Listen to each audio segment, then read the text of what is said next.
যুক্তরাজ্যের ব্যস্ততম রেলপথ এলিজাবেথ লাইনে প্রতিদিন যাত্রীর সংখ্যা নতুন রেকর্ড ছুঁয়েছে। ট্রান্সপোর্ট ফর লন্ডন জানিয়েছে প্রতিদিন এই লাইনে গড়ে ৮ লাখ মানুষ যাতায়াত করছেন।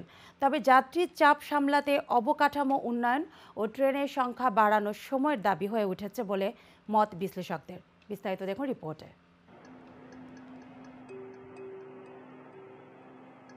চালু হওয়ার মাত্র ৩ বছরের মাথায় ৬০ কোটিরও বেশি যাত্রা সম্পন্ন করে এলিজাবেথ লাইন গড়েছে নতুন রেকর্ড।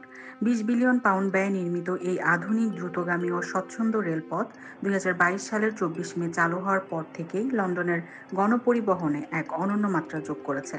দেশের সবচেয়ে ব্যস্ত এই রেল লাইন এখন প্রতিদিন গড়ে ৮ লাখ যাত্রী পরিবহন করছে। ট্রান্সপোর্ট ফর লন্ডন জানিয়েছে এই লাইন এখন দেশের সবচেয়ে ব্যস্ত রেলপথ।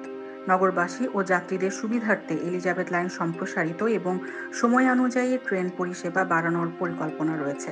Mayor Sadiq Khan has described the line as transformational. More than 600 million journeys on the Elizabeth line in its first 3 years, and it's made stations. So what does the future hold? HS2 passengers will get into central London. What do Londoners think about the line? Do they love it, hate it, or want to change it? Well, we've been to find out. বিশেষজ্ঞদের মতে Elizabeth লাইনের জনপ্রিয়তার পেছনে মূল কারণ হলো এর দ্রুত গতি, নির্ভরযোগ্য সময়সূচি এবং লন্ডনের পূর্ব থেকে পশ্চিম প্রান্ত পর্যন্ত সরাসরি যোগাযোগ ব্যবস্থা। হিথ্রো বিমানবন্দর থেকে অ্যাবিউড ও শেনফিল্ড পর্যন্ত বিস্তৃত এই রেলপথ দৈনন্দিন যাত্রীদের সময় ও পরিবহন খরচ বাঁচাতে বড় ভূমিকা রাখছে। Excellent ride, very efficient.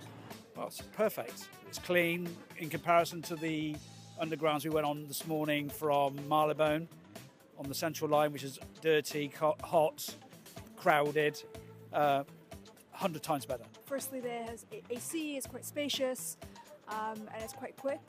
TfL এর পরিসংখ্যান বলছে শুধু ২০২৪ সালেই যাত্রী সংখ্যা আগের বছরের তুলনায় প্রায় ১৫% বেড়েছে।